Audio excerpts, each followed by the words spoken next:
This woman, sporting some rather eccentric makeup, was riding the subway when she received a text message from a friend inviting her to go shopping. Deciding to make good use of her commute time, the woman resolved to give herself a makeover right there on the train. No sooner had she stepped into the subway car than she spotted an acquaintance. Not wanting to be seen in her current state, she quickly switched to a different carriage and began her transformation. She peeled off her false eyelashes, removed her colored contact lenses, and took off all her accessories. Then, using a fellow passenger's hand cream as a cleanser, she wiped off her makeup. Finally, she asked another passenger for a little water to rinse her face. She then began applying fresh makeup. After finishing her foundation, she applied a coat of mascara. Upon exiting the train, she changed into a beautiful outfit. She then bought a cup of milk tea, only to realize she had forgotten to grab a straw. Just then, she noticed a goldsmith's shop nearby. She asked the shop owner if he could craft a straw for her. A short while later, the owner presented her with the finished straw. The woman quickly finished her milk tea. The owner then suggested that he could repurpose the straw into a bracelet. The woman agreed.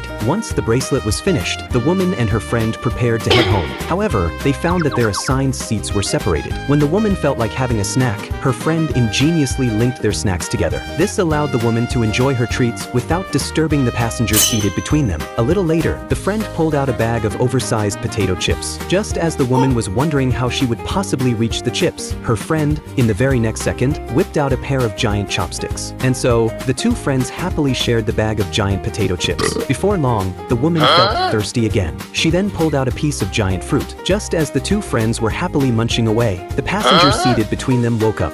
Feeling a bit sheepish, the woman nevertheless warmly invited the passenger to share the fruit with them. The passenger accepted the offer, but when she took a bite, she discovered that the fruit's outer shell was incredibly hard.